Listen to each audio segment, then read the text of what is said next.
Welcome to career maker agriculture academy Kakadeo Kanpur. मैं शुभम सिंह एक बार फिर से आपके लिए केमिस्ट्री की बहुत ही इम्पोर्टेंट, बहुत ही महत्वपूर्ण क्लास लेकर आज आया हुआ हूँ, जिससे आपके यूपी कैटेट, पीएचयू, आईसीआर और अदर कॉम्पिटेटिव एग्जाम में इस टॉपिक से आपका क्वेश्चन बहुत आता है और इसको आपको क्या क्या करना है, कायदे से याद कर लेना है। मैं आपको बेहतरीन ट्रिक्स के माध्यम से बताने की कोशिश करूंगा और आई होप आपको ये बातें समझ में भी आने वाली हैं। और मेरे पिछले वीडियो को आपने इतना प्यार दिया, उसके लिए मैं आप सबका बहुत बहुत धन्यवाद करता हूं। और मैं ये चाहता हूं कि मेरे द्वारा जो भी जानकारी दी जा रही है या इस संस्थान से जो भी जानकारी दी जा रही है उनको आप अच्छे से पढ़ें और अच्छे से उसका नोट्स बनाएं, ताकि इन फ्यूचर आपको कोई भी समस्या ना आने पाए। और इस तरीके के आपको और भी टॉपिक्स लेने के लिए और टॉपिक्स के बारे में जानकारी लेने के लिए आपको कैरियर मेकर एग्रीकल्चर एकेडमी के चैनल को सब्सक्राइब करना है, इसको लाइक करना है। अगर मेरे द्वारा बताई हुई किसी भी चीज में आपको अगर कोई संदेह होता है तो उसको कमेंट बॉक्स में आकर के आपको कमेंट करके बताना है कि सर हमें समझ में नहीं आया है। और अपने दोस्तों में जो 10th और 12th और जो आपके जो अदर कॉम्पिटेटिव एग्जाम्स की तैयारी कर रहे हैं उनके पास भी शेयर करिए, ताकि हमारे द्वारा जो भी मोस्ट इंपॉर्टेंट आपको जानकारी दी जा रही है वो उनके फ्यूचर में आगे लाभदायक हो सके। तो आइए आज का टॉपिक हम स्टार्ट करते हैं। आज का टॉपिक बहुत ही इंपॉर्टेंट होने वाला, देखिए क्या क्या आता है आपका। परमाणु संरचना का आज हम पार्ट 3 स्टार्ट करेंगे। इसमें आपका सबसे इंपॉर्टेंट है समस्थानिक, समभारिक, सम इलेक्ट्रॉनिक। इससे पहले वाले वीडियो में हमने जो पढ़ा था परमाणु संरचना में जितने भी मॉडल्स थे उनको हमने आपको बताया था। नील्स बोर के अनुसार क्या विन्यास होता है वो बताया था, अबाव के अनुसार क्या विन्यास होता है, ट्रिक के माध्यम से आपको हमने बताया था। आई होप आपको वो सब बातें समझ में आई होंगी। अगर कुछ भी चीज में अगर आपको संदेह आता है तो कमेंट बॉक्स में जरूर बताइए। इसके बाद में हमने पहले वीडियो में आपको बताया था कि परमाणु क्रमांक क्या होता है, परमाणु भार क्या होता है। तो क्योंकि ये टॉपिक परमाणु भार और परमाणु क्रमांक से रिलेटेड है, तो आई होप आज हम आपको इसका सीरियल से बताने की कोशिश करेंगे कि परमाणु क्रमांक पहले क्या होता है और परमाणु भार क्या होता है। उसके बाद हम बात करेंगे समस्थानिक, समभारिक, सम इलेक्ट्रॉनिक और सम न्यूट्रॉनिक। ठीक है, तो आइए आज स्टार्ट करते हैं हम परमाणु क्रमांक।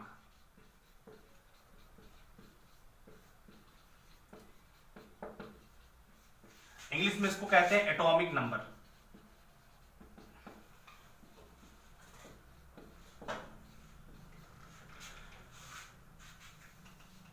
इसको हम जेड से प्रदर्शित करते हैं। जेड से हम क्या करते हैं, इसको प्रदर्शित करते हैं। परमाणु क्रमांक को काहे से प्रदर्शित करते हैं, जेड से प्रदर्शित करते हैं।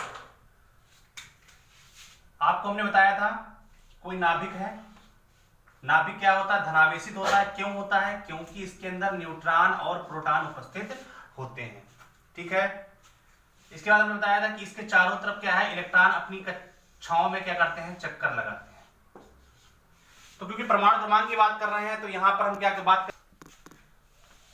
तो ये देखिए कि क्या हमने नाभिक बनाया था। नाभिक में क्या होता है, न्यूट्रॉन और प्रोटॉन होते हैं। इलेक्ट्रॉन क्या करते हैं, इसके चारों तरफ चक्कर लगाते हैं। ये आपको हमने बताया था, पहले भी बताया हुआ है। आज हम इसलिए बता रहे हैं क्योंकि हमें परमाणु क्रमांक के बारे में जानकारी, ये इसके बारे में दे चुके हैं, लेकिन हमें समस्थानिक, समभारिक और सम इलेक्ट्रॉनिक के बारे में जानकारी चाहिए, तो हमें परमाणु क्रमांक के बारे में ज्ञात होना बहुत ही आवश्यक है। तो आपको बताया कि नाभिक क्या होता है, धनावेशित होता है। किसके कारण होता है, प्रोटॉन के कारण होता है। प्रोटॉन क्या करते हैं, प्रोटॉन क्या होता है, वही आपका परमाणु क्रमांक होता है। यानी कि इसकी डेफिनेशन क्या होगी, नाभिक में उपस्थित प्रोटॉनों की संख्या। प्रोटॉनों की संख्या क्या हो, number of proton, number of protons.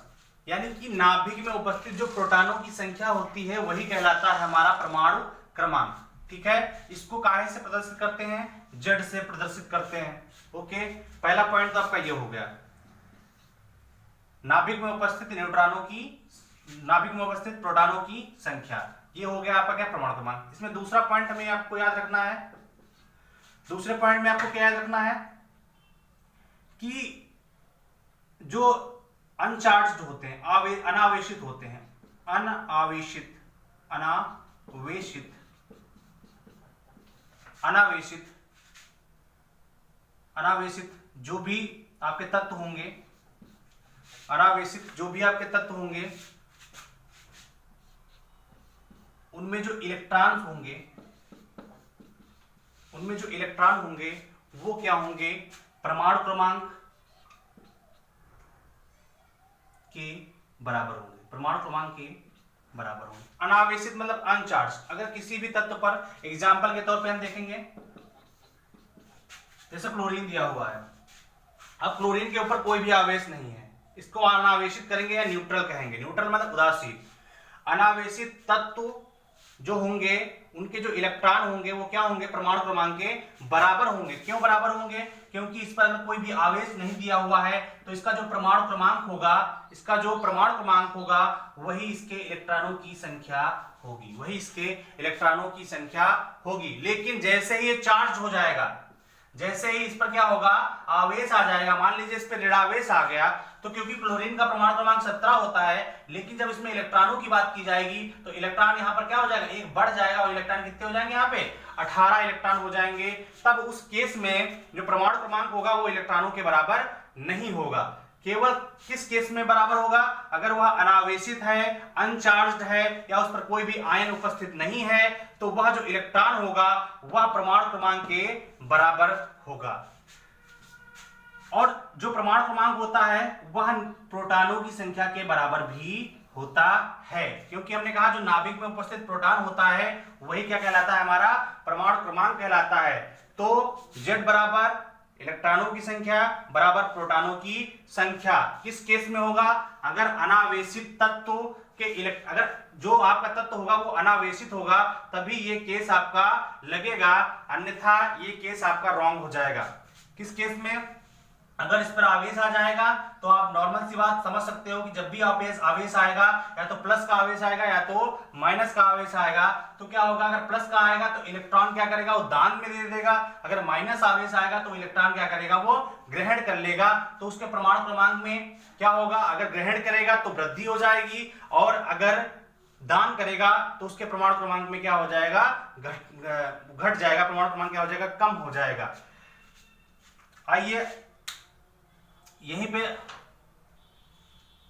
एक पॉइंट की और बात कर लेते हैं जो आपके लिए बहुत ही इंपॉर्टेंट है। आपसे पूछा जाता है, क्योंकि हम पीरियोडिक टेबल जब आपको बताएंगे तो उसमें बताएंगे, इसमें यहीं पे हम एक बात समझ लेंगे कि जो आवर्त सारणी आपकी है, आधुनिक आवर्त सारणी, आधुनिक आवर्त सारणी है, आधुनिक आवर्त सारणी जो आपकी है वो परमाणु क्रमांक के बढ़ते हुए क्रम में रखी गई है। कैसे रखी गई है, परमाणु क्रमांक के बढ़ते हुए क्रम में रखी गई है। जो आपकी आधुनिक आवर्त सारणी है वो किसके बढ़ते हुए क्रम में रखी गई है, परमाणु क्रमांक के बढ़ते क्रम में रखी गई है।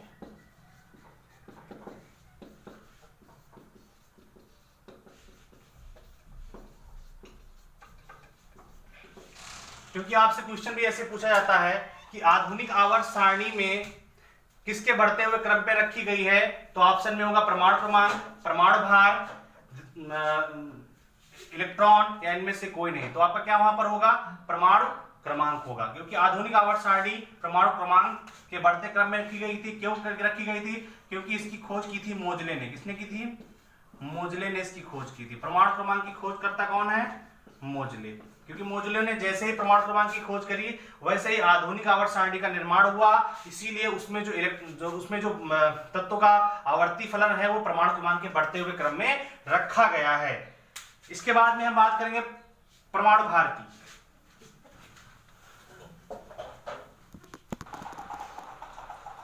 इसके बाद में आप देखेंगे परमाणु भार। परमाणु भार को इंग्लिश में कहते हैं एटॉमिक मास। इसी को द्रव्यमान संख्या भी जाना जाता है, जिसको कहते हैं मास नंबर। तो परमाणु भार और द्रव्यमान संख्या एक ही बात है, इसको अलग अलग समझने की कोशिश मत करिएगा, ठीक है। इसको प्रदर्शित कहां से करते हैं, ए से प्रदर्शित करते हैं। कैपिटल ए से परमाणु भार या द्रव्यमान संख्या को प्रदर्शित किया जाता है। परमाणु भार क्या होता है, जो आपका नाभिक होता है, नाभिक में क्या होते हैं, न्यूट्रॉन और प्रोटॉन होते हैं, न्यूट्रॉन और प्रोटॉन होते हैं। तो जो ये न्यूट्रॉन और प्रोटॉन होते हैं, इन्हीं का जो योग होता है वही कहलाता है परमाणु भार। यानी कि A बराबर क्या कह सकते हो आप, P प्लस N, ठीक है। A हमने क्या बताया, एक किसको कहते हैं, परमाणु भार या द्रव्यमान संख्या को कहते हैं। P हमने आपको बताया था कि P को किसको कहते हैं, प्रोटॉन को कहते हैं। प्रोटॉन को प्रदर्शित करने का चिन्ह है P। न्यूट्रॉन को N से प्रदर्शित करते हैं। तो नाभिक में जो उपस्थित न्यूट्रॉन और प्रोटॉन होते हैं उनका जो योग होता है वो कहलाता है द्रव्यमान संख्या या परमाणु भार कहलाता है। प्रोटॉन बराबर क्या होता है, हमने अभी पहले बताया आपको, प्रोटॉन बराबर क्या होता है, जेड, यानी कि जेड हमने बताया था परमाणु क्रमांक को कहते हैं। तो प्रोटॉनों की जो संख्या होगी वही परमाणु क्रमांक भी होगा, तो दोनों क्या होंगे, बराबर होंगे। तो इस आप फार्मूले को क्या लिख सकते हो, जेड प्लस एन भी लिख सकते हो।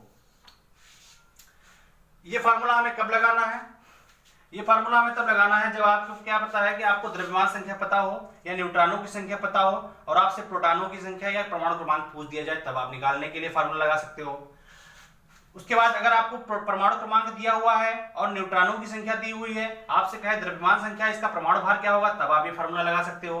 अगर आपको परमाणु भार और परमाणु क्रमांक दिया हुआ है, तब आपसे कहे न्यूट्रॉनों की संख्या क्या होगी, तब आप ये फार्मूला लगा सकते हो। ठीक है ना, तो ये फार्मूला बहुत ही यूजफुल है आपके लिए। आगे अभी आपको हम बताएंगे कैसे कैसे इसको करना है। ठीक है, तो परमाणु भार में आपको एक पॉइंट और समझ लेना है कि जो आपकी मूल आवर्त सारणी थी, मूल आवर्त सारणी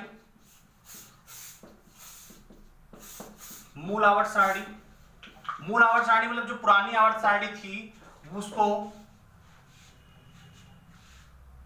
वो पहले किसके बढ़ते क्रम में रखी गई थी, परमाणु भार के बढ़ते क्रम में रखी गई थी, परमाणु भार के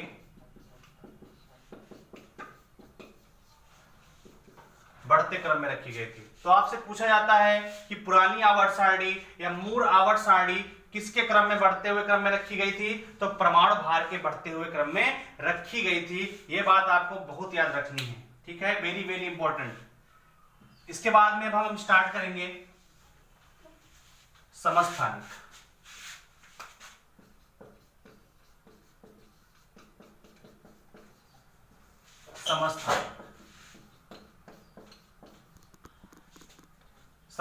समस्थानिक को इंग्लिश में कहते हैं आइसोटोप्स। कभी कभी आपसे मतलब हमेशा पूछा ही जाता है, आपसे कैसे पूछा जाएगा, यूपी कैटेट में भी ऐसे आ जाता है। यूपी कैटेट में आपसे कैसे पूछेगा, आइसोटोप ही लिख के आएगा, समस्थानिक नहीं लिख के आएगा, आइसोटोप। यानी कि हिंदी में भी आपको आइसोटोप लिखा मिलेगा और इंग्लिश में भी आपको आइसोटोप लिखा मिलेगा। तो अगर आपको आइसोटोप क्या होता है इसकी हिंदी नहीं आपको पता है तो आप फिर नहीं कर पाओगे। ऐसे ही आपसे बीएचयू में पूछा जाता है, बीएचयू में कहेगा कि आइसोटोप्स निम्न में से किससे संबंधित है, तो किससे संबंधित है वो मैं बताऊंगा कैसे संबंधित होता है।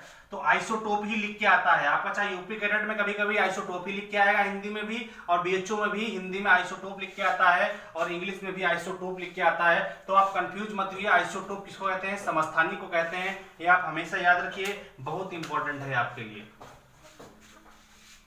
तो अब देखेंगे कि ये आपको याद करने का तरीका क्या है।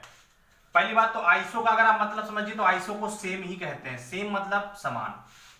ठीक है, या आइसो का यस ले लीजिए, यस का मतलब हो गया सेम, और पी यहां का ले लेंगे, पी आइसोटोप्स, तो पी ले लेंगे तो क्या हो जाएगा, प्रोटॉन।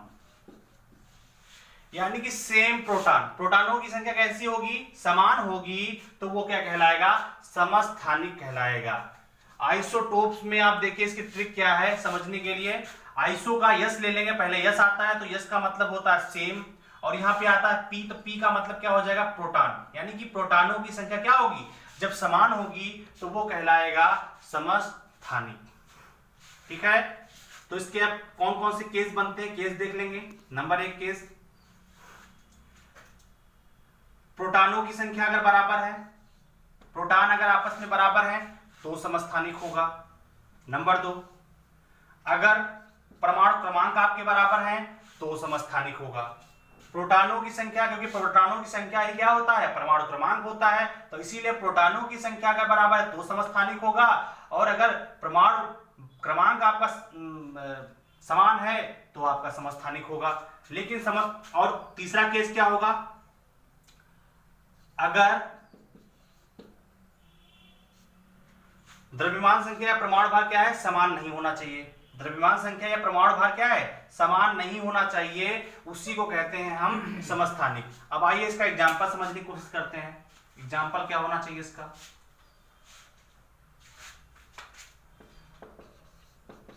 एग्जांपल देख लीजिए। जैसे 1H1, हाइड्रोजन के 3 समस्थानिक हैं, एक होता है 1H1, दूसरा 1H2, तीसरा हो गया 1H3। इसको कहते हैं प्रोटियम, इसको प्रोटियम कहते हैं, इसको ड्यूटीरियम कहते हैं और इसको ट्राइटियम कहते हैं।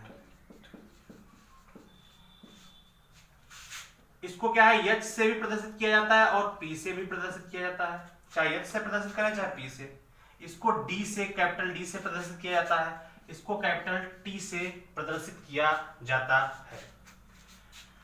आपको एक बात और याद रखनी है कि परमाणु क्रमांक, एक तत्व का परमाणु क्रमांक जो होगा वो हमेशा उसी को रिप्रेजेंट करेगा। जैसे अगर आपसे कह दिया जाए कि 17, कह दिया जाए 17 परमाणु क्रमांक है तो किसका होगा, 17 परमाणु क्रमांक आप जानते हो किसका होता है, क्लोरीन का होता है। तो यानी कि परमाणु क्रमांक के हिसाब से क्या होता है कि हम तत्व को जान सकते हैं।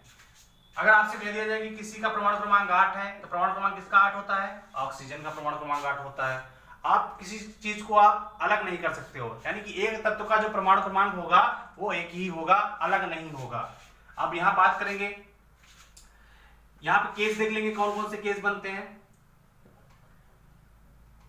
पहले देख लेंगे यहां पर प्रोटॉनों की संख्या, प्रोटॉनों की संख्या कितनी होती है। फिर देख लेंगे परमाणु क्रमांक इनमें कितने कितने होंगे। फिर देख लेंगे परमाणु भार इसका क्या होगा। फिर देख लेंगे इलेक्ट्रॉन इसमें कितने होंगे। फिर देख लेंगे न्यूट्रॉन कितने होंगे। ओके, तो देखिए क्या क्या होता है। प्रोटॉनों की संख्या हमने कहा था जो परमाणु क्रमांक होगा इसको परमाणु क्रमांक कहते हैं, इसको प्रदर्शित करेंगे Z से और इसको प्रदर्शित करेंगे A से। ठीक है, ये होता है परमाणु क्रमांक। नीचे जो लिखा होता है उसको परमाणु क्रमांक कहते हैं और जो ऊपर लिखा होता है उसको कहते हैं परमाणु भार या द्रव्यमान संख्या। तो प्रोटॉनों की संख्या बराबर क्या होता है, परमाणु क्रमांक के बराबर होता है। तो इसका परमाणु क्रमांक कितना है, 1, यानी कि इसके प्रोटॉनों की संख्या कितनी हो जाएगी, 1 हो जाएगी। इसके प्रोटॉनों की संख्या कितनी हो जाएगी, 1 हो जाएगी। इसके प्रोटॉनों की संख्या कितनी हो जाएगी, 1 हो जाएगी। ऐसे ही परमाणु क्रमांक की बात की जाए, क्योंकि हमने कहा जो प्रोटॉनों की संख्या होगी वही परमाणु क्रमांक होगा, तो परमाणु क्रमांक कितना कितना हो जाएगा, 1 1 1 हो जाएगा। ओके, द्रव्यमान संख्या की बात करेंगे तो जो ऊपर लिखा होता है द्रव्यमान संख्या होता है। तो 1 2 3, यानी कि पहले वाले का 1 होगा परमाणु भार, दूसरे वाले का 2 और तीसरे वाले का 3 परमाणु भार होगा। ठीक है, इलेक्ट्रॉनों की संख्या की बात की जाएगी तो हमने कहा था अगर आवेशित होगा, अगर उसके ऊपर चार्ज होगा तो इलेक्ट्रॉनों की संख्या बदल जाएगी, और अगर चार्ज नहीं लगा हुआ है तो जो प्रोटॉनों की संख्या होगी, जो परमाणु क्रमांक की संख्या होगी वही हमारे इलेक्ट्रॉनों की संख्या भी होगी। तो इसमें इलेक्ट्रॉनों की संख्या क्या हो जाएगी, 1 1 1 हो जाएगी। अब बात करते हैं न्यूट्रॉनों की संख्या की। तो न्यूट्रॉनों की संख्या निकालने के लिए हमने आपको क्या फार्मूला बताया था, हमने कहा था A बराबर होता है P प्लस N, यानी कि जो प्रोटॉनों की संख्या होगी और न्यूट्रॉनों की संख्या उनका योग क्या कहलाता है, परमाणु भार कहलाता है। अगर हमें इससे न्यूट्रॉन निकालने हैं तो N बराबर क्या हो जाएगा, N बराबर हो जाएगा A माइनस P। तो न्यूट्रॉनों की संख्या निकालने के लिए फार्मूला क्या लगाओगे, A माइनस P। तो यहाँ पर देखिए A कितना है, परमाणु भार कितना है, 1 है, और प्रोटॉनों की संख्या यहाँ कितनी है, 1 है। तो 1 में से 1 जाएगा तो कितना बचेगा, 0 बचेगा। तो यानी कि प्रोटियम में न्यूट्रॉनों की संख्या कितनी होती है, 0 होती है, 0 होती है। इसके बाद में इसमें देखेंगे तो इसमें देखिए परमाणु भार 2 है और प्रोटॉनों की संख्या परमाणु क्रमांक 1 है, तो 2 में से 1 जाएगा, कितना बचेगा, 1 बचेगा। ऐसे ही आगे बढ़ेंगे इसमें, तो इसमें देखेंगे कि परमाणु भार कितना है, परमाणु भार इसमें 3 है और परमाणु क्रमांक कितना है 1, तो 3 में से 1 जाएगा, कितना बचेगा, 2 बचेगा। अब आप यहाँ पे केस देख लीजिए, प्रोटॉनों की संख्या देखिए सब में बराबर है, तो प्रोटॉनों की संख्या क्या होनी चाहिए, बराबर होनी चाहिए।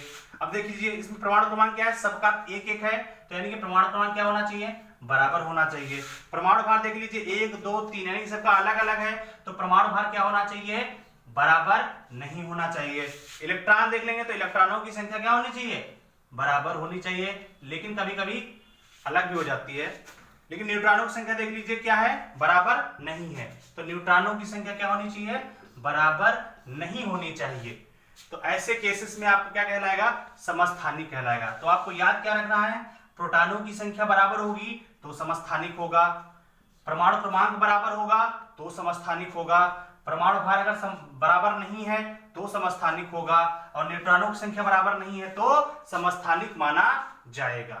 ठीक है, तो आपसे बीएचयू में क्वेश्चन कैसे पूछा गया है, बीएचयू और यूपी कैडेट में क्वेश्चन कैसे पूछा जाता है, पूछा जाएगा कि हाइड्रोजन का ऐसा कौन सा समस्थानिक है जिसमें न्यूट्रॉनों की संख्या 0 होती है। तो आपका प्रोटियम पहला समस्थानिक जिसको प्रोटियम कहते हैं उसमें न्यूट्रॉनों की संख्या कितनी होती है? 0 होती है। तो ऑप्शन आपका होगा प्रोटियम, ड्यूटेरियम, ट्राइटियम, इनमें से कोई नहीं। तो आप ऑप्शन कौन सा मार के आओगे? प्रोटियम लगा के आओगे। इसके बाद में एक क्वेश्चन और आपसे पूछा जाता है कि हाइड्रोजन का ऐसा कौन सा समस्थानिक है जिसमें प्रोटॉनों और न्यूट्रॉनों की संख्या बराबर होती है? प्रोटॉनों और न्यूट्रॉनों की संख्या बराबर होती है। देख लीजिए, इसमें प्रोटॉन 1 है और इस वाले में न्यूट्रॉन 1 है। तो प्रोटॉन और न्यूट्रॉन दोनों में क्या है? इसमें क्या है? दोनों बराबर हैं। तो ऐसा कौन सा समस्थानिक है? ड्यूटेरियम ही ऐसा समस्थानिक है जिसमें प्रोटॉन और न्यूट्रॉन दोनों क्या होते हैं? बराबर होते हैं। ये आपका बहुत इंपॉर्टेंट है। आपका क्वेश्चन में लिख के दिखाता हूं कैसे क्वेश्चन आता है, ठीक है।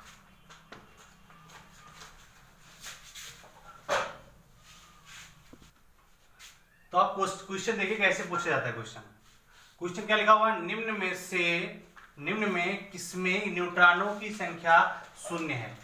ऑप्शन में क्या दिया हुआ है? प्रोटियम, क्लोरीन, ऑक्सीजन, नन, इनमें से कोई नहीं। तो आपको पता है कि क्लोरीन का परमाणु क्रमांक कितना होता है? 17 होता है और परमाणु भार होता है 35.5। तो 35.5 में से अगर 17 घटा दोगे तो आपका लगभग में कितना आ जाएगा? 18 के समथिंग आएगा, ठीक है। ऑक्सीजन में देखोगे तो इसका परमाणु क्रमांक 8 होता है, परमाणु भार कितना होता है? 16 होता है। तो दोनों को अगर माइनस कर दोगे तो कितना आएगा? 8 आ जाएगा। प्रोटियम ही एक ऐसा है जिसमें परमाणु क्रमांक भी इसका 1 होता है, परमाणु भार भी 1 होता है। दोनों को अगर माइनस कर दोगे तो न्यूट्रॉनों की संख्या निकल के आ जाती है। तो न्यूट्रॉनों की संख्या किसमें 0 हो जाएगी? प्रोटियम में 0 हो जाएगी। मैंने अभी आपको बताया था।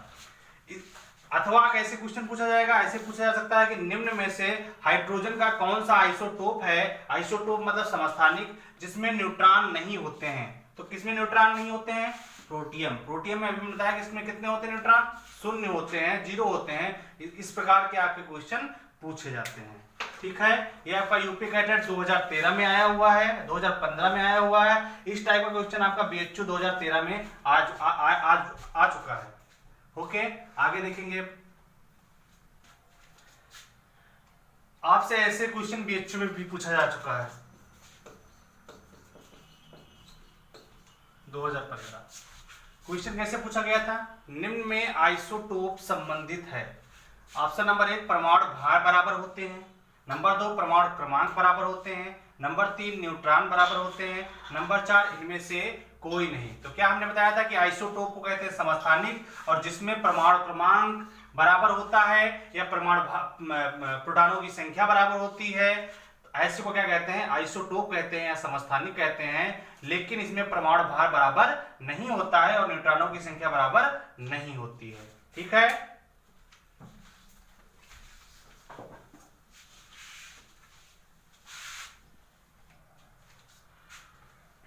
इसके समस्थानिक के कुछ और एग्जांपल हम एक आध देख लेंगे, जैसे 6C12, 6C14, यानी कि कार्बन का परमाणु भार 12 और परमाणु क्रमांक 6 होता है, और इसके समस्थानिक एक होता है जिसमें इसका परमाणु क्रमांक तो 6 ही रहता है, परमाणु क्रमांक जिस तत्व का होगा उसका परमाणु क्रमांक सेम रहता है, लेकिन समस्थानिक में क्या होता है? परमाणु भार अलग अलग हो जाते हैं। तो इसका कार्बन का परमाणु भार कितना है? 14 है। तो यहाँ पे देखिए कि परमाणु क्रमांक दोनों के क्या है? बराबर है, लेकिन परमाणु भार क्या है? अलग अलग है। तो इसको कहते हैं समस्थानिक। अब देखिए, यहाँ पे अगर आपसे पूछा जाए, कहा जाए कि यहाँ पे प्रोटॉनों की संख्या कितनी होगी, तो जो परमाणु क्रमांक होता है वही प्रोटॉन होता है। तो यहाँ पर देखिए 6 प्रोटॉनों की संख्या होगी। इसके परमाणु क्रमांक को देखा जाए तो प्रोटॉनों की संख्या जो होती है वही परमाणु क्रमांक होता है, तो वो भी देखिए अब 6 है। परमाणु भार देखेंगे तो यहाँ पर देखिए इसका परमाणु भार 12 है, इसका परमाणु भार 14 है। तो देखिए परमाणु भार दोनों क्या है? अलग अलग है।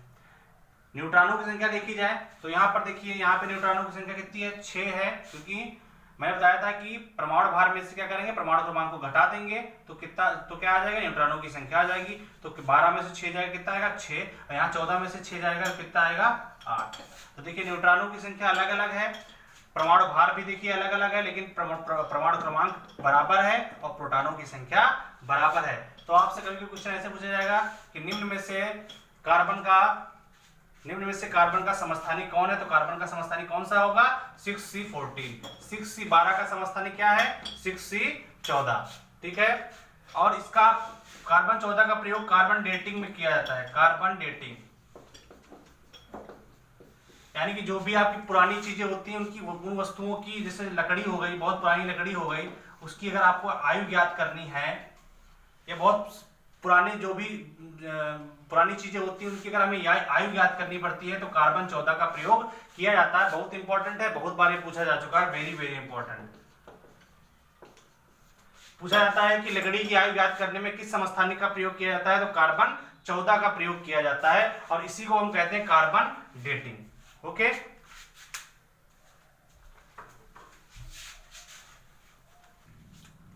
अब देखेंगे संभारिक। संभारिक को कहते हैं इंग्लिश में आइसोबार।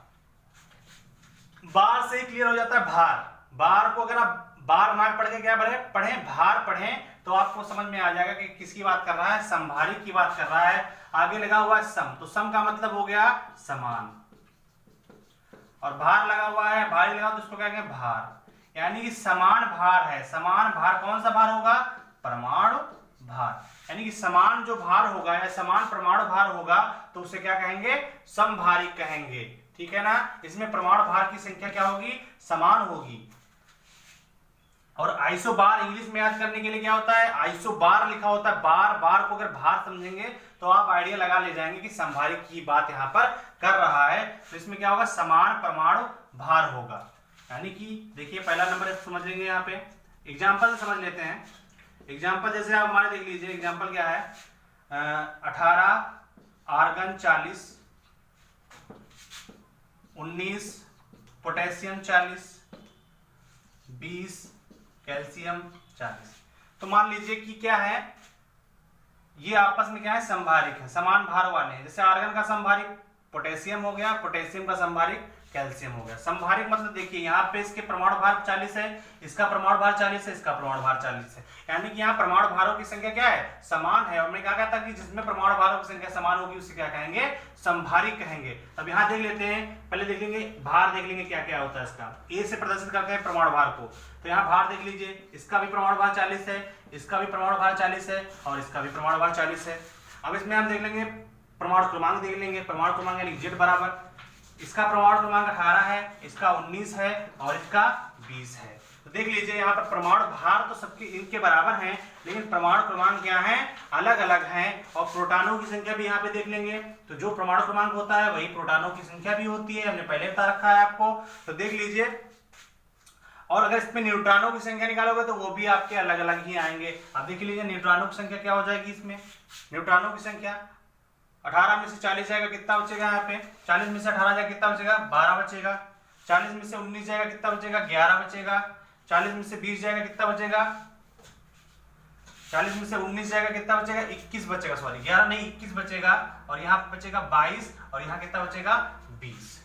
यानी कि 18, 40 में से 18 जाएगा, कितना आएगा, 22 आएगा। 40 में से 19 जाएगा, कितना आएगा, 21 आएगा। 40 में से 20 जाएगा, कितना आएगा, 20 आएगा। न्यूट्रॉनों की संख्या भी देखिए अलग अलग है, यानी कि इस वाले केस में क्या हो जाएगा, परमाणु भार बराबर होगा, परमाणु क्रमांक बराबर नहीं होगा, प्रोटॉनों की संख्या भी बराबर नहीं होगी और न्यूट्रॉनों की संख्या भी बराबर नहीं होगी।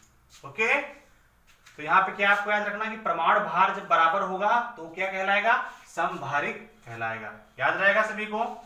आपसे सीधे ऐसे ही क्वेश्चन पूछा जाएगा कि निम्न में से आर्गन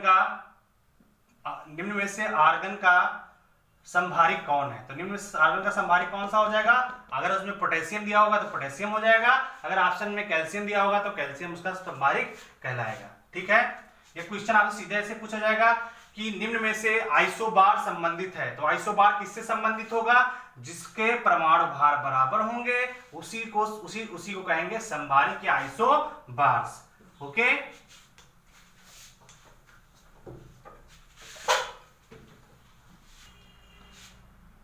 समस्थानिक हो गया हमारा, संभारिक हो गया। इसके बाद बात करेंगे सम इलेक्ट्रॉनिक की। सम इलेक्ट्रॉनिक यानी कि सम का मतलब हो गया समान, इलेक्ट्रॉनिक कह रहा है तो इसका मतलब इलेक्ट्रॉन, यानी कि जिसमें इलेक्ट्रॉनों की संख्या क्या होगी, समान होगी, उसे कहेंगे सम इलेक्ट्रॉनिक। इंग्लिश में क्या कहते हैं इसको, आइसो इलेक्ट्रॉनिक। आइसो का एस ले लेंगे तो क्या हो जाएगा, एस सेम हो जाएगा, इलेक्ट्रॉन इलेक्ट्रॉन होंगे, यानी सेम इलेक्ट्रॉन। इंग्लिश में देखेंगे तो इसका मतलब सेम इलेक्ट्रॉन, समान इलेक्ट्रॉन, और सम इलेक्ट्रॉनिक में देखेंगे तो क्या हो जाएगा, समान इलेक्ट्रॉन। दोनों में बात क्या की जा रही है, समान इलेक्ट्रॉन की बात की जा रही है। एग्जाम्पल से समझने की कोशिश करेंगे, यानी कि जिसमें इलेक्ट्रॉनों की संख्या बराबर होगी वो हमारे क्या कहलाएंगे, सम इलेक्ट्रॉनिक कहलाएंगे। जैसे oxygen -2, fluorine -1, sodium +1, magnesium double+, aluminium triple+, neon और nitrogen -3। Okay, oxygen -2, fluorine -1, sodium +1, magnesium double+, aluminium triple+, neon और एन नाइट्रोजन -3। ओके, अब देखेंगे इसमें पहले तो इसका परमाणु भार देख लेंगे, परमाणु क्रमांक देख लेंगे। परमाणु क्रमांक Z बराबर ऑक्सीजन का परमाणु क्रमांक कितना होता है, 8 होता है। फ्लोरीन का परमाणु क्रमांक कितना होता है, 9 होता है। सोडियम का परमाणु क्रमांक कितना होता है, 11 होता है। मैग्नीशियम का परमाणु क्रमांक कितना होता है, 12 होता है। एल्यूमिनियम का परमाणु क्रमांक कितना होता है, 13 होता है। नियान का परमाणु क्रमांक कितना होता है, 10 होता है। और नाइट्रोजन का परमाणु क्रमांक कितना होता है, 7 होता है। अब इसमें हम इलेक्ट्रॉनों की संख्या देखेंगे। हमने आपसे कहा था कि जिस तत्व पर या जिस भी एलिमेंट पर, जिस तत्व पे आपका क्या होगा, आवेशित होगा, आवेश लगा होगा या चार्ज्ड होगा। जैसे ऑक्सीजन पर चार्ज कितना लगा हुआ है, -2 लगा हुआ है। फ्लोरीन पर चार्ज कितना लगा हुआ है, -1 लिखा हुआ है। सोडियम पर चार्ज कितना है, आवेश कितना है, +1 है। मैग्नीशियम पर आवेश कितना है, +2 है। एल्यूमिनियम पर +3 है। नियान पर कोई आवेश नहीं है और नाइट्रोजन पर -3 आवेश है। तो मैंने कहा था जब कोई तत्व आवेशित होगा तो उसमें इलेक्ट्रॉनों की संख्या क्या हो जाएगी, बदल जाएगी। अगर आवेशित नहीं होगा, अगर न्यूट्रल होगा तो उसमें इलेक्ट्रॉनों की संख्या बदलती नहीं है। तो यहाँ पर ये आपके क्या है, सब आवेशित हैं, तो इनके इलेक्ट्रॉनों की संख्या क्या हो जाएगी, बदल जाएगी। तो यहाँ पे देखिए परमाणु क्रमांक किसका कितना था, 8 था। अभी क्या हुआ, इसमें क्या हुआ, 2 इलेक्ट्रॉन बाहर से आ गए। 2 इलेक्ट्रॉन क्या हो गए, बाहर से आ गए। तो इसमें इलेक्ट्रॉनों की संख्या कितनी हो जाएगी, कितनी हो जाएगी, 10 हो जाएगी। हमने कहा था जब भी इलेक्ट्रॉन बाहर से लिए जाएंगे तो जो इसका परमाणु क्रमांक होगा उसमें उतने इलेक्ट्रॉन क्या कर दिए जाएंगे, जोड़ दिए जाएंगे। अगर माइनस का चिन्ह लगा हुआ है ऊपर तो उसको जोड़ दिया जाएगा, अगर प्लस का चिन्ह आ रहा है तो उसको हम माइनस कर देंगे, यानी कि एक दूसरे का उल्टा करना है। अगर ऊपर किसी तत्व पर अगर आप क्या है माइनस लगा हुआ है तो उसके परमाणु क्रमांक में क्या करना है, परमाणु क्रमांक में क्या करना है, परमाणु क्रमांक में क्या करना है, वो जो ऊपर आवेश दिए हुए हैं, जो आयन दिए हुए हैं, उनको क्या कर देना है, जोड़ देना है। अगर कोई आपका तत्व है और उस पर प्लस आवेश लगा हुआ है तो क्या करना है, उसके परमाणु क्रमांक में क्या करना है, जितना आवेश लगा हुआ है उतने को क्या कर देना है, घटा देना है। जो आ जाएगा वो आपके इलेक्ट्रॉनों की संख्या आ जाएगी। अब देख लीजिए इस पर -2 आवेश लगा हुआ है तो इसका उल्टा करेंगे, क्या करेंगे, जोड़ देंगे। परमाणु क्रमांक में 8 में कितना जोड़ोगे, 2 जोड़ो, कितना आ जाएगा, 10 आ जाएगा। ऐसे ही 9 इसका परमाणु क्रमांक है और इसमें आवेश कितना है, -1 है, तो -1 वाले क्या कर देना है, जोड़ देना है। तो यहाँ 9 कितना हो जाएगा, 10 हो जाएगा। इसमें देखेंगे तो प्लस आवेश लगा हुआ है, यानी कि इलेक्ट्रॉन इसने दान दे दिया है, तो इसके पास 11 इलेक्ट्रॉन थे। अगर एक इलेक्ट्रॉन दान दे देगा तो कितना बचेंगे, 10 बचेंगे। यहाँ हमने आपसे यहाँ बताया कि प्लस आवेश लगा हुआ है तो परमाणु क्रमांक में से क्या करेंगे, जितना आयन लगा होगा उसको क्या कर देंगे, घटा देंगे, तो इलेक्ट्रॉनों की संख्या निकल आएगी। यहाँ पे क्या हुआ है, मैग्नीशियम पर +2 आवेश है, इसका परमाणु क्रमांक कितना है, 12 है। इसमें से 2 इलेक्ट्रॉन क्या कर देंगे, माइनस कर देंगे, कम कर देंगे, कितना आ जाएगा, 10। एल्यूमिनियम पर 13 है, इसमें 3 इलेक्ट्रॉन क्या है, निकल गए हैं, तो यहाँ पे कितने इलेक्ट्रॉन बचेंगे, 10 बचेंगे। नियान में क्योंकि कोई आवेश नहीं लगा हुआ होता है, हमने कहा था जब किसी भी तत्व पर कोई आवेश नहीं होगा, वो न्यूट्रल होगा, तो उसके जो परमाणु क्रमांक होंगे वही इलेक्ट्रॉनों की संख्या कहलाएगी। तो इसका इलेक्ट्रॉनों की संख्या कितनी हो जाएगी, 10 ही रहेगी। इस पर देखिए नाइट्रोजन का परमाणु क्रमांक कितना होता है, 7 होता है, लेकिन इसमें क्या है, 3 इलेक्ट्रॉन कहीं बाहर से आ गए हैं, इसमें -3 चार्ज लगा हुआ है। तो हमने कहा था जिस पे माइनस चार्ज लगा होगा उसके जितने आयन होंगे उनको क्या कर दोगे, जोड़ दोगे, परमाणु क्रमांक में जोड़ दोगे, तो 7 में 3 जुड़ जाएंगे, कितना आ जाएगा, 10 आ जाएगा। तो देख लीजिए इस केस में क्या है, सबके परमाणु क्रमांक अलग अलग हैं, लेकिन इलेक्ट्रॉन देखिए सबके क्या है, बराबर हैं। इलेक्ट्रॉनों की संख्या सब में क्या है, बराबर है, तो इसीलिए कहा जाता है सब इलेक्ट्रॉनिक, यानी कि जिन तत्व में, जिन आयन में इलेक्ट्रॉनों की संख्या बराबर होगी वो क्या कहलाएंगे, सब इलेक्ट्रॉनिक कहलाएंगे। ये बहुत इंपॉर्टेंट है, इससे क्वेश्चन आपका कैसे बनता है वो मैं आपको दिखाना चाह रहा हूं, कैसे क्वेश्चन बनता है, ठीक है।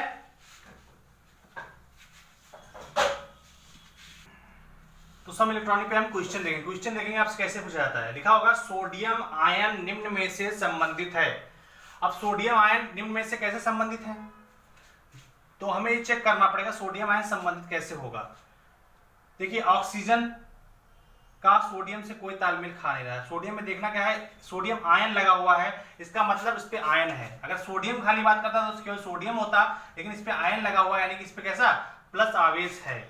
तो ऑक्सीजन क्या है, इसका परमाणु क्रमांक 8 होता है, परमाणु भार इसका कितना होता है 16 होता है, तो इससे इसका कोई तालमेल नहीं मिल रहा है। क्लोरीन से भी इसका कोई तालमेल नहीं है। लेकिन नियॉन में अगर आप जब जाएंगे तो देखेंगे कि इसका परमाणु क्रमांक यहाँ पर 11 है, लेकिन एक इलेक्ट्रॉन यहाँ से क्या है एक इलेक्ट्रॉन बाहर जा चुका है, तो यहाँ पर इलेक्ट्रॉनों की संख्या कितनी है 10 है। और नियॉन का जो इलेक्ट्रॉन होता है, नियॉन का जो परमाणु क्रमांक है, इलेक्ट्रॉनों की संख्या होती कितनी होती है 10 होती है। तो सोडियम आयन निम्न में से किससे संबंधित हो जाएगा, नियॉन से संबंधित हो जाएगा। ऐसे ही अगर इसका अथवा क्वेश्चन देखेंगे तो लिखा हुआ निम्न में समान इलेक्ट्रॉन किस समूह में है।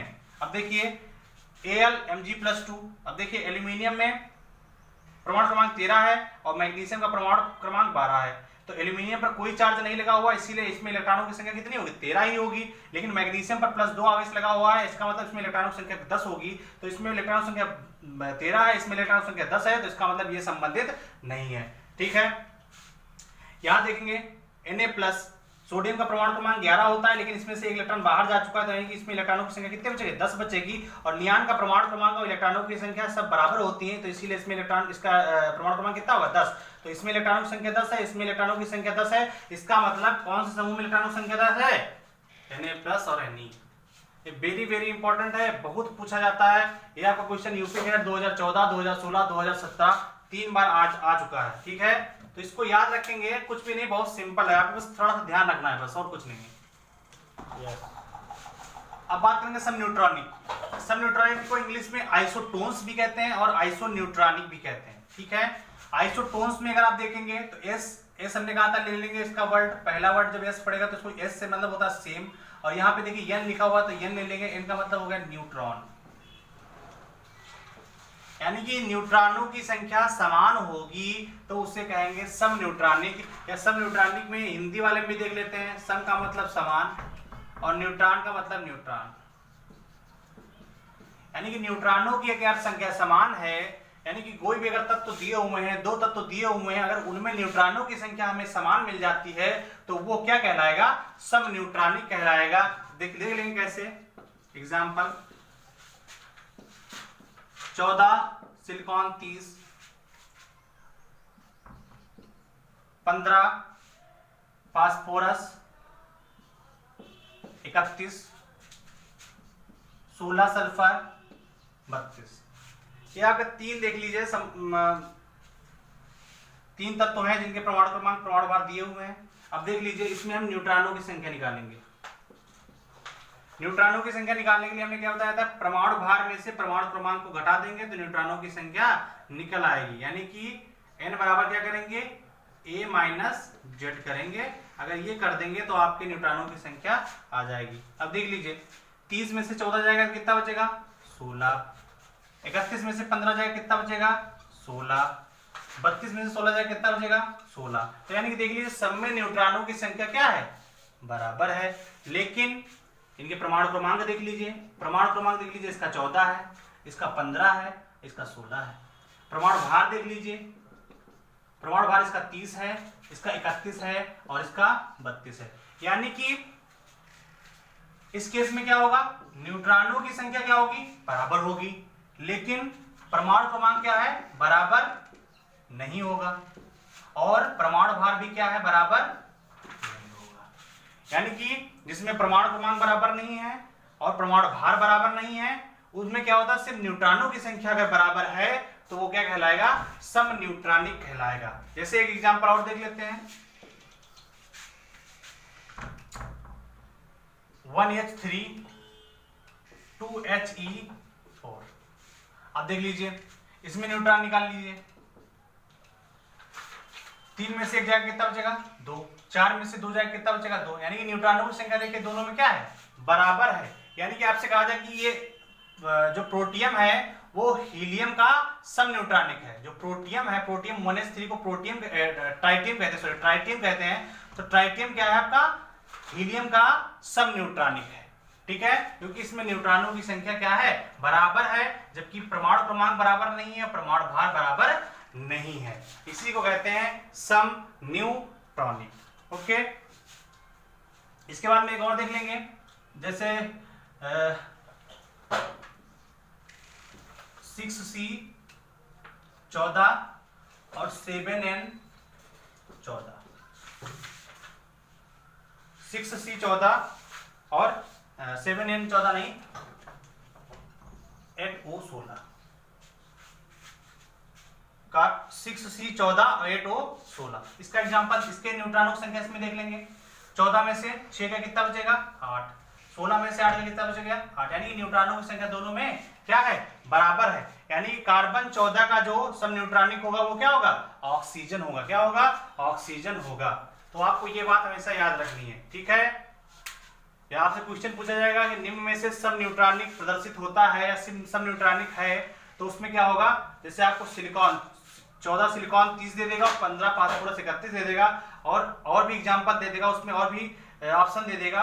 तो आपको देखना है कि उसमें न्यूट्रॉनों दोनों में अगर बराबर निकल आ रहे हैं तो वो क्या कहलाएगा? आपका सब न्यूट्रॉनिक कहलाएगा। वही ऑप्शन आपका क्या हो जाएगा? सही हो जाएगा। आई होप मेरे द्वारा जो भी आपको बात बताई गई होगी आपको समझ में अच्छे से आया होगा। अगर कोई भी चीज आपको इसमें समझ में नहीं आती है तो कमेंट बॉक्स में आप कमेंट करिए, और अगर आपको कुछ और टॉपिक्स पे चर्चा चाहिए, अगर आप और टॉपिक्स को जानना चाहते हैं तो आप कमेंट में बता दीजिए कौन से टॉपिक पे आप वीडियो बनवाने के लिए इच्छुक हैं। और ऐसे ही अगर आप बेस्ट ट्रिक्स वाले वीडियो चाहते हैं जिनमें बेस्ट ट्रिक के साथ में विद एग्जाम्पल के साथ में कैसे कैसे क्वेश्चन पूछे जाते हैं, ऐसे ही अगर आपको वीडियो और चाहिए तो कैरियर मेकर एग्रीकल्चर एकेडमी के चैनल को सब्सक्राइब करिए, इसे लाइक करिए, और कमेंट में आप बताइए कि क्या अच्छा लगा क्या अच्छा नहीं है। इससे क्या होता है कि हम लोगों को एनर्जी मिलती है, हम लोगों का मन करता है कि और अच्छा वीडियो बनाएं और मेहनत करें आप लोगों के लिए, ताकि आप किसी भी कॉम्पिटेटिव एग्जाम में, चाहे यूपी कैडेट हो, चाहे बीएचयू हो, चाहे एससीआर हो, चाहे अदर कॉम्पिटेटिव एग्जाम हो, आपको बेस्ट रिजल्ट मिल सके हम लोगों के द्वारा। और जो 10th 12th और जो अदर कॉम्पिटेटिव एग्जाम की तैयारी कर रहे हैं उनके पास आप कृपया इसको शेयर करिए, ताकि हमारे द्वारा जो जानकारी दी जा रही है उनके पास समुचित रूप से पहुंच सके और उसका ये लाभ उठा सकें। धन्यवाद।